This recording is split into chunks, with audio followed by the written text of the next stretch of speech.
Hello दोस्तों, आज हम एक महत्वपूर्ण और एक रोचक मुद्दा जो है हमारा व्याकरण का वह देखने जा रहे हैं। हालांकि हमने व्याकरण के भी कई सारे मुद्दे देखे हैं, टेक्स्ट बुक के भी कई सारे भाग देखे हैं, तो उसे देखते रहिएगा और साथ में जानते रहिएगा, सीखते रहिएगा। आज का हमारा यह जो मुद्दा रहेगा कौन सा है? कहानी लेखन। क्या है? कहानी लेखन। वैसे देखे तो यह हमारा जो मुद्दा है वो एक तरह से बहुत ही आसान सा है, क्योंकि हम देखें तो हमारी नानी से है, दादा से है, दादी से है, नाना से है, ये कहानियाँ सुनते आते हैं और जिनमें कई प्रकार की अलग अलग कहानियाँ रहती है। कोई राजकुमारियों को लेकर रहती है, कोई राजा महाराजाओं को लेकर रहती है, तो कोई व्यक्ति वस्तुओं को लेकर रहती है। इस प्रकार अलग अलग तरीके से कई प्रकार की कहानियों को हम जानते हैं, सुना है, ठीक है। और इसके आधार पर हमें क्या होता है कि उसमें से कुछ ना कुछ सीख है, समझ जो है वो मिलती है। तो ऐसा ही आज का हमारा यह महत्वपूर्ण मुद्दा है, कहानी लेखन। क्या? कहानी लेखन की कहानी हम जानते हैं, सुनते हैं, पर जब हमें लिखने की बारी आती है, खास तौर पर हम एग्ज़ाम की बात करें कि अलग अलग कई एग्ज़ामों में, कि स्कूल की एग्ज़ाम कहे या तो कॉम्पिटिटिव एग्ज़ाम कहे, उसमें तो कम रहता है, निबंध का भाग ज़्यादा रहता है। पर कहानी जो है जिनसे हमें कुछ ना कुछ जानने को, सीखने को मिलता है, इस प्रकार की एक घटना है, ऐसा मुद्दा है, उसमें दिया गया होता है। तो आज हम ऐसे ही कहानी को कैसे लिखा जा सकता है, कहानी कैसे लिखी है, कहानी लिखते वक्त कौन सी बातों को ध्यान रखना है, और कैसे एक प्रभावशाली और साथ में एक उचित बोध देने वाली, उचित कथा वस्तु से भरी हुई कहानी है, हम कैसे लिख सकते हैं, उसके बारे में आज हम जानेंगे, ठीक है। तो सबसे पहले कि आप नोट करना हो तो जल्दी से बुक, पेन वगैरह साथ में रख लीजिए, और जो जो मैं यहाँ से बोलते जा रहा हूँ, लिखते जा रहा हूँ, खास तौर पर जो लिखते जा रहा हूँ वो सारे पॉइंट आपको नोट करने हैं, ठीक है। वैसे कहानी 4-5 मार्क्स के आसपास जो है वो रहती है, पूछी जाती है, और उसके आधार पर हम आज देखने वाले हैं कि उनको कैसे लिखा जाए, ठीक है। चलते हैं। तो सबसे पहले हम देखें कि उनका मुख्य मुद्दा है, कौन से पॉइंट में समाज कर सकते कि कहानी लिखते वक्त ध्यान में रखने की जो बातें हैं वह क्या रहेगी। कहानी लेखन में, कहानी लेखन में ध्यान में रखने योग्य बातें, ध्यान में रखने योग्य बातें, ठीक है। इस प्रकार का हम मुद्दा जोड़ सकते हैं, और इसके अंतर्गत हम कुल मिलाकर 8-9 जितने जो पॉइंट्स है, जो मुख्य मुद्दे मैंने बनाए हुए हैं, अलग किए हुए हैं, उसे ध्यान में रखते हुए यदि हम कहानी लिखेंगे तो आसान रहेगा। सबसे पहला मुद्दा हमारा क्या रहेगा? रूपरेखा, ठीक है। रूपरेखा को आप जानते हैं। रूपरेखा यानी क्या होता है कि जो संकेत दिए गए उनका पूरा एक तरह से ढांचा जो कहे, नमूना का है, वो कैसा होता है कि कहानी लिखते वक्त हमें रूपरेखा के आधार पर ही संकेत बिंदु दिए गए, पॉइंट दिए गए होते हैं, मुद्दे कि अंधी औरत, आंखों का इलाज, अच्छी होने पर ही डॉक्टर को पूरी फीस देने की शर्त वगैरह, ये रूपरेखा जो है उनका पॉइंट्स जो है वो दिए गए होते हैं। तो पहले तो क्या करना है कि पूरी रूपरेखा है उसे ध्यान से पढ़ लेनी है। एक बार में यदि समझ में ना आए तो 2-3 बार में उस पूरी रूपरेखा को हमें दिमाग में बिठा लेना है, पढ़ लेना है, क्योंकि उनके आधार पर ही पूरी कहानी जो है उसे हम लिख पाएंगे। रूपरेखा को ध्यानपूर्वक पढ़ने पर वो कैसे लिखी जा सकती है उनको भली भांति हम समझ सकते हैं। और इनके आधार पर हमें क्या करना है कि लिख देते हैं मुद्दे में रूपरेखा कि 2-3 बार ध्यान से पढ़े। ठीक है, एक यह रहेगा। फिर कहे तो कि इसके आधार पर हम चाहे उतना रंग भर सकते हैं, अपनी कल्पना है वो उसमें लगा सकते हैं। कि पहले सारे पॉइंट जो मुद्दे दिए गए होते हैं, रूपरेखा जो होती है उसे पढ़ लेना है। उनके प्रत्येक संकेत का विस्तार करते जाना है। संकेत यानी प्रत्येक जो उसमें पॉइंट दिए गए, मुद्दे जो दिए गए उनका विस्तार करते जाना है। किस प्रकार कि आमतौर पर हम देखें तो कहानी में क्या करते हैं कि जो मुद्दे दिए गए, उनके संकेत दिए गए, उनमें से एक एक दो दो लाइन बनाकर हम पूरी कहानी बना देते। पर यहीं से ही कहानी हमारी खत्म नहीं होगी। ध्यान से सुनिएगा, एक शब्द से ध्यान रखिएगा कि मुद्दे दिए गए उन पर यदि हम वाक्य बना लेंगे तब हमारी कहानी पूर्ण नहीं होगी। पूरे मार्क्स के लिए, अच्छी कहानी के लिए हमें है उसे विस्तार से लिखना होगा। और विस्तार के लिए क्या क्या जरूरी होगा कि एक तो उनमें क्या रहेगा, वर्णन।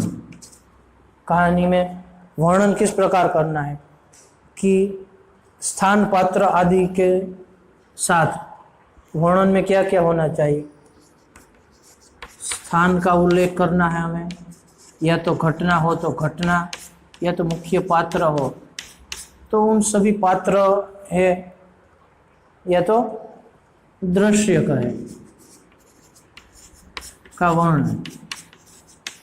ठीक है, कई बार क्या होता है कि हम कहानी तो लिखते हैं पर कोई स्थान का उल्लेख नहीं होता है, कोई पात्र का नाम नहीं दिया गया है, तो वैसी कहानी में कुछ आकर्षण नहीं रहेगा। तो इसके लिए पहले हमें क्या करना है कि कहानी को ठीक से उनका स्थान वर्णन करना है कि एक पुराना सा स्थान होता है, या तो एक राजा की हवेली थी, या तो राजा का महल था, या तो एक जंगल का भाग था, ये स्थान रहेगा। ठीक है, फिर उसमें घटना रहेगी कि राजा के दरबार में सभी दरबारी इकट्ठे होते हैं, उतने में ही एक कुंजड़िन जो है वो दुहाई हो करती हुई प्रवेश करती है। तो वो घटना पूरी बनी हुई पात्र है। राजा होते, दरबारी होते हैं, फरियादी होते हैं, न्याय मंत्री होते हैं। तो इस प्रकार ये पात्र रहते, तो उनका पात्रकरण करना है, नाम भी देना है, दृश्य भी देना। पहला दृश्य, दूसरा दृश्य। पहला है राजमहल का दृश्य, दूसरा है जंगल का दृश्य। ये तो मैं उदाहरण के तौर पर बोल रहा हूँ। ठीक है, ये दृश्य तो अलग अलग कहानियों के अनुसार अलग हो सकते हैं, पर यह हम देख सकते हैं। तो इस प्रकार स्थान, पात्र आदि के नाम भी हमें देने चाहिए। फिर उनका दूसरा भाग रहेगा विस्तार। ठीक है, रूपरेखा में जो पॉइंट दिए गए, यानी पूरी कहानी में पूरा वर्णन ठीक से होना चाहिए पात्रों, स्थान का। फिर विस्तार कि लगभग 20-25 लाइन में जो कहे, या तो 1 से 1.5 पेज तक जो कहे, वहां तक की कहानी होनी चाहिए। ठीक है, तो इस प्रकार कहानी का जो पॉइंट दिए गए हैं उनके अनुसार कहानी का विस्तार करना चाहिए। और फिर तीसरा क्या दिया गया है, वार्तालाप।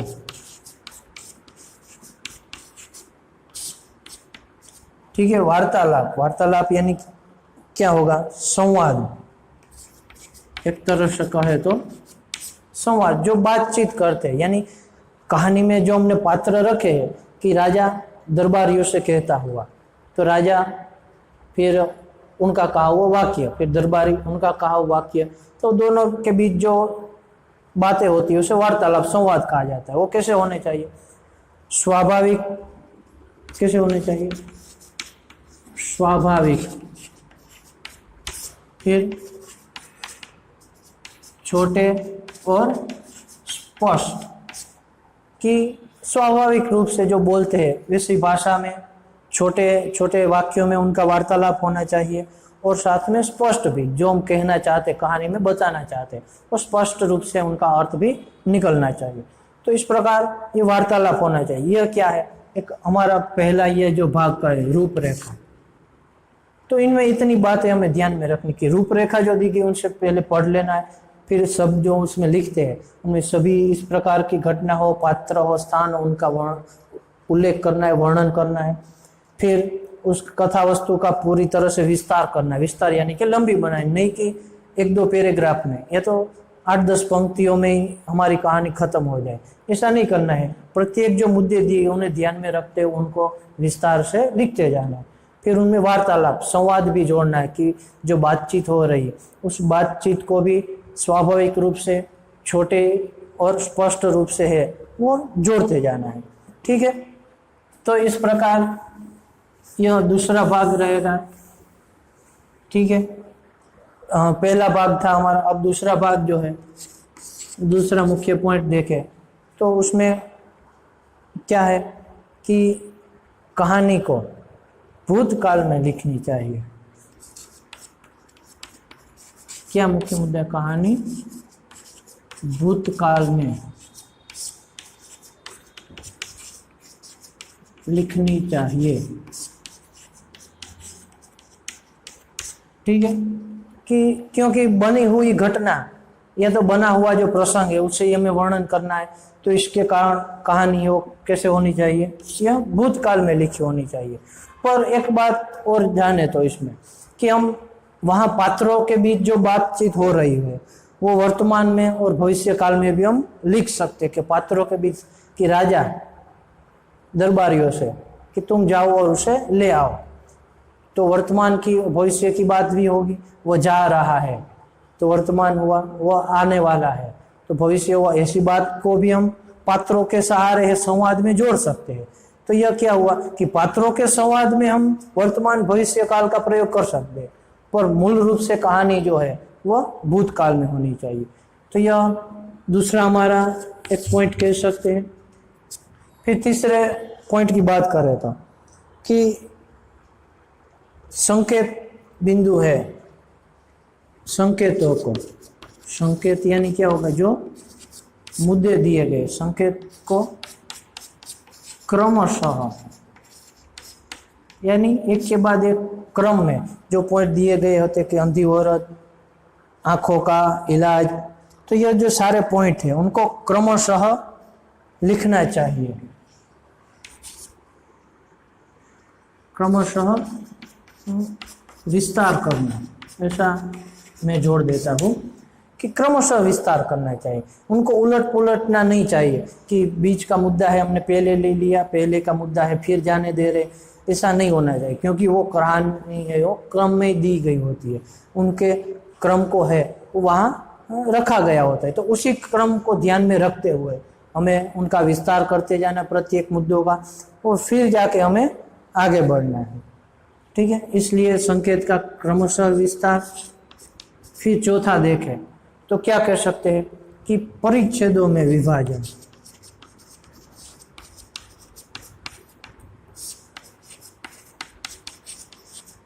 परिच्छेदों में विभाजन, परिच्छेद यानी कि पैराग्राफ, फकरा जो बोलते हैं वह, उसमें विभाजन, उनको अलग करना। आमतौर पर हम क्या करते हैं कि 1 से 2 पैराग्राफ बना देते हैं, या तो एक आध पैराग्राफ में पूरी कहानी खत्म कर देते, तो यह सही और आकर्षक कहानी नहीं रहेगी, इनसे कोई आकर्षण नहीं रहेगा। इनके कारण आपको क्या करना है कि पूरी कहानी को कम से कम 3 पैराग्राफ, 3 परिच्छेद तो होने ही चाहिए। इससे ज़्यादा ही लिखने हैं पर फिर भी 3 तो होने चाहिए। इस प्रकार 3 से ज़्यादा परिच्छेदों में कहानी है उनका विस्तार करना चाहिए। और वो भी किस प्रकार कि जहाँ जहाँ भी मुद्दे बदल रहे होते हैं, जो संकेत दिए गए होते हैं, वो संकेत में जरा सा भी तफावत आता है, कहाँ कहाँ पर हम परिच्छेद कर सकते हैं। उसके लिए यदि देखें तो एक तो कि स्थान बदल रहा हो, पहले महल की बात की गई हो, फिर जंगल की बात आई हो, तो वहाँ पर हम पैराग्राफ बना सकते हैं। फिर पात्र बदल रहे हो कि पहले राजा और दरबारियों की बात आई और फिर डाकू वगैरह पात्रों की बात आती है, तब जाके क्या होगा कि ऐसे स्थान पर भी हम पैराग्राफ बना सकते हैं। फिर समय बदल रहा हो कि 5 साल बाद की बात आई, तो वहाँ पर भी हम पैराग्राफ बना सकते हैं। तो ऐसे कई स्थान है कि जहाँ पर हम पैराग्राफ बनाकर है वो कहानी को और विस्तार से और आकर्षक ढंग से है वो लिख सकते हैं। तो इनके कारण परिच्छेदों में विभाजन करना है हमें। फिर दिया गया है 5वां भाग, वो भी देख रहे, जल्दी से यह भी आप नोट करते रहो और आगे भी हम देखते जा रहे हैं। ठीक है, 5वां कौन सा रहेगा हमारा? भाषा शैली। इसमें खास ध्यान देने की बात रहेगी, भाषा शैली की भाषा हमारी कैसी होनी चाहिए उसे लेकर। एक तो क्या, सरल, स्वाभाविक और प्रवाही भाषा होनी चाहिए। सरल, स्वाभाविक और साथ में प्रवाही, एक इस तरह की भाषा होनी, सरल होनी चाहिए कि जो आम आदमी, कोई भी व्यक्ति पढ़े तो आसानी से समझ में आ सके। एक स्वाभाविक रूप से, कि उसमें बड़ा चढ़ाकर बातें न बताई गई हो, स्वाभाविक रूप से जो बोलचाल की भाषा में हम बातें करते हैं तो उसी भाषा में कहानी को स्वाभाविक तरीके से लिखनी चाहिए।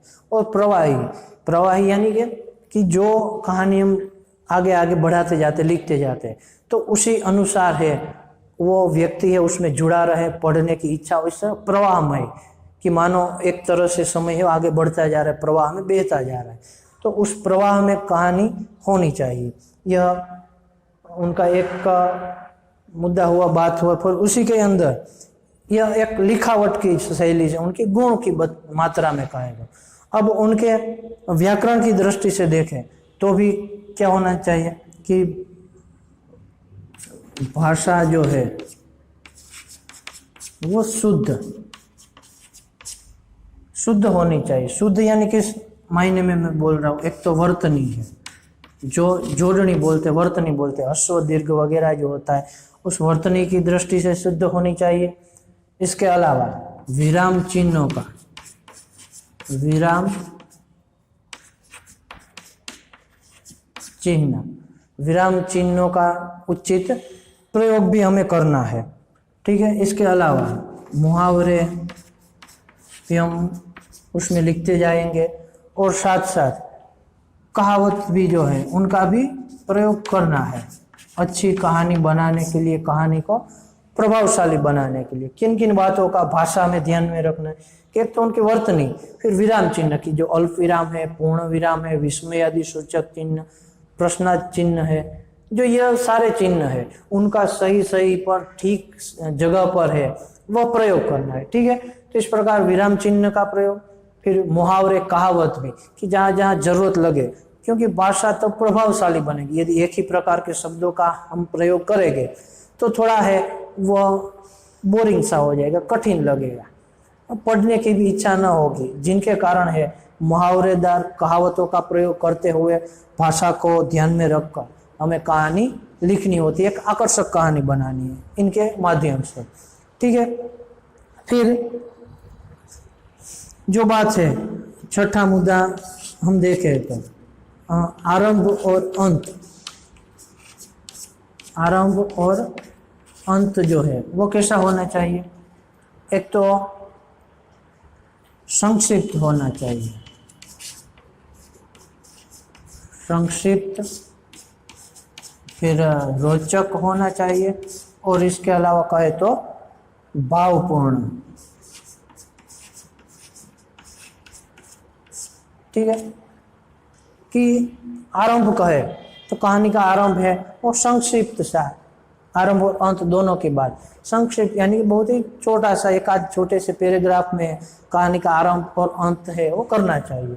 रोचक, कि आरंभ से ही वो पढ़ने की इच्छा हो, आकर्षण हो, इस प्रकार सुंदर सा एक आध पैराग्राफ, और अंत में भी कुछ भावपूर्ण बातें हो, कुछ सार हो, कुछ समझ हो, कुछ नई राह हो वो मिलती हो, इस प्रकार से भावपूर्ण का ढंग से है, तरीके से है वो अंत होना चाहिए।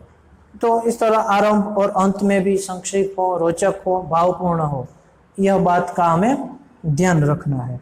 ठीक है, इसके बाद आगे देखें, सातवां हमारा मुद्दा जो है वह क्या रहेगा? शीर्षक। यह भी एक मुख्य ध्यान में रखने की बात है, शीर्षक। क्यों? क्योंकि हम कहानी में देखते हैं कि कहानी के जो संकेत दिए गए होते, मुद्दे दिए गए होते, उस मुद्दों के आधार पर हमें कहानी बनानी होती है, और फिर उस कहानी जो हमने बनाई होती है उसके आधार पर हमें शीर्षक भी देना होता है, और शीर्षक के बाद हमें उनका बोध जो है, सार जो है, शिक्षा कहते हैं, वो भी लिखनी होती है। ठीक है, तो इस मुकाबले क्योंकि एक आध मार्क शीर्षक का भी रहता है, इनसे भी हमारा एक आकर्षण है वो बनता है। तो इस प्रकार शीर्षक कैसा होना चाहिए, कैसे रख सकते हैं, वो एक महत्वपूर्ण बात है। जिनमें क्या मुख्य है, कथा वस्तु से संबंधित एक तो क्या होना चाहिए कि कथा वस्तु से संबंधित होना, जो हमने कहानी लिखी उनसे संबंधित, और फिर कैसा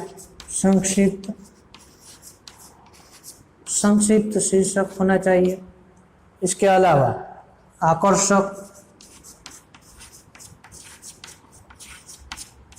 और सूचक, संक्षिप्त, आकर्षक, इस प्रकार का शीर्षक होना चाहिए। संक्षिप्त यानी कि बहुत ही छोटा था, एक आध शब्द में कहे या तो 2-3 शब्दों में कहे, तो उतना सा ही संक्षिप्त का शीर्षक होना चाहिए। आकर्षक यानी शीर्षक से पढ़ने से व्यक्ति है वो कहानी पढ़ने के लिए एक उत्सुक हो, आकर्षित हो, ऐसा आकर्षक पूर्वक शीर्षक होना चाहिए। और सूचक यानी कि एक सूचना देने वाला कि यह कहानी जो है उसमें कुछ ऐसी बातें हैं हम देखने वाले हैं, उनका एक सूचना देने वाला शीर्षक होना चाहिए कि ऐसी बातें हम देखेंगे। अब ये शीर्षक जो है वो कौन से आधार पर हम दे सकते हैं कि एक तो है मुख्य संदेश के आधार पर कैसे शीर्षक दे सकते हैं, होना कैसा चाहिए, संक्षिप्त, आकर्षक और सूचक। अब कैसे दे सकते हैं, तो उनके लिए मैं 3-4 जो बातें हैं वो बता रहा। एक तो मुख्य संदेश के आधार पर क्या, जैसे कि कहे तो फुफकारो लेकिन काटो मत, फुफकारो पर काटो मत, तो इनका मुख्य संदेश है कि भले ही गलत काम हो गया है पर वापस दोहराओ मत। ये मुख्य संदेश को लेकर यदि कोई शीर्षक देना चाहे तो एक तो ये मुख्य संदेश पर रहेगा, मैं यहाँ जोड़ देता हूँ, कौन सा, मुख्य संदेश पर आधारित शीर्षक दे सकते हैं। फिर दूसरा मुख्य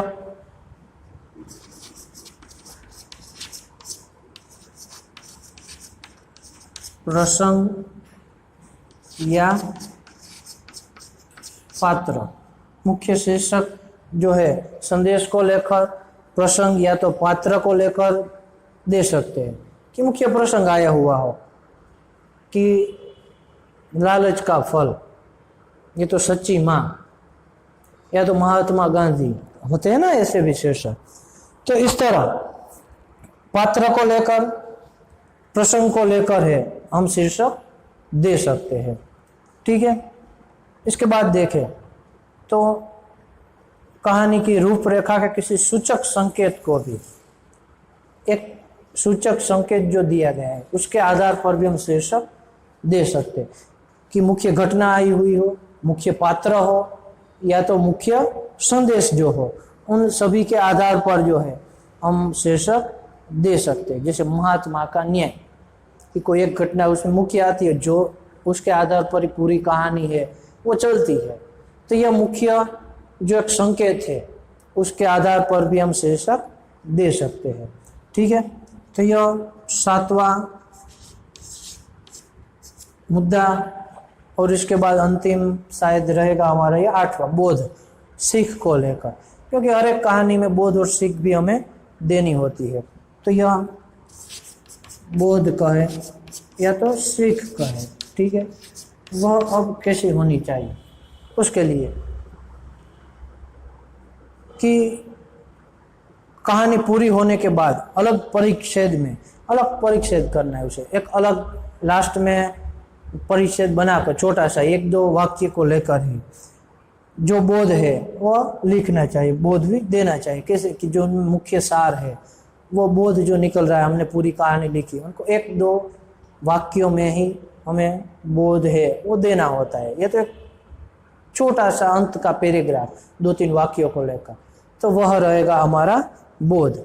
ठीक है, तो इस प्रकार की बातों को लेकर हम कहानी है उसे देख पाएंगे कि कहानी लेखन। अब यदि यह लेक्चर देखकर, यह मुद्दे को जानकर यदि आप लिखना चाहोगे तो मुझे लगता है कि आप आसानी से कहानी लिख सकोगे, एक अच्छी कहानी लिख सकोगे, और साथ में अच्छे मार्क्स की यदि आपकी अपेक्षा हो तो वो भी प्राप्त हो जाएंगे। पर यहाँ पर जो 8 प्रकार के अलग अलग नमूने दिए गए हैं, एक तरह से देखें तो जो मैंने मुद्दे दिए गए ध्यान में रखने की बात है वो ध्यान में रखनी। वापस दोहरा देते हैं कि रूपरेखा जो है उसे भली भांति समझ लेना है। ठीक है, क्या है कि एक तो कहानी की रूपरेखा को मैं भली भांति समझ लेना, 2-3 बार पढ़ लेना है। इसके बाद देखा भूतकाल में लिखना है, और पात्रों को, हालांकि हम वर्तमान और भविष्य में उनके संवाद को लिख सकते हैं। फिर जो संकेत दिए गए, पॉइंट दिए गए, उनका विस्तार करते जाना है, परिच्छेदों में उसे बांटना है, विभाजित करना है। भाषा शैली सरल, स्वाभाविक, रोचक, साथ में कैसी वर्तनी, विराम चिन्ह, मुहावरे, कहावतों से भरी हुई, शुद्ध होनी चाहिए। आरंभ और अंत संक्षिप्त, रोचक, भावपूर्ण होना चाहिए। शीर्षक जो है संक्षिप्त, आकर्षक, सूचक, मुख्य संदेश को लेकर, मुख्य प्रसंग या पात्र को लेकर, या तो मुख्य घटना को लेकर शीर्षक देना चाहिए। फिर बोध, जो कि 1-2 वाक्य में सही तरीके से हम जो उसमें से राह दिखाना चाहते हैं, जो समझाना चाहते हैं, उसे लेकर एक बोध की लाइन है वो भी जोड़नी है। तो यह बातों को ध्यान में रखकर यदि आपने कहानी लिखी होगी तो मैं कह सकता हूँ कि आपको अधिक से अधिक अंक जो है वो आसानी से मिल सकेंगे। ठीक है, इसके अलावा हम कहानी के बारे में देखेंगे तो कई प्रकार की कहानी मिलती है, वो आपको बुकों में भी मिल जाएगी, वीडियो के जरिए भी आप देख सकते हैं, और आपने कई बार सुनी भी होगी, पढ़ी भी होगी। ठीक है, तो अब उस कहानी को, यह मुद्दों को ध्यान में रखते हुए वापस आप पढ़ोगे तो आपको वहाँ पता लगेगा कि यह यदि बातों का ध्यान रखेंगे तो आराम से हम कहानी लिख पाएंगे, पूर्ण उनके मार्क जो अंक है वो प्राप्त कर पाएंगे। तो सर कहानी भी पढ़ लीजिएगा, यह मुख्य बातों को भी ध्यान रखिएगा तो आराम से हम समझ पाएंगे। ठीक है, तो यह रहेगा हमारे कहानी लेकर। फिर मिलेंगे, चलते, धन्यवाद।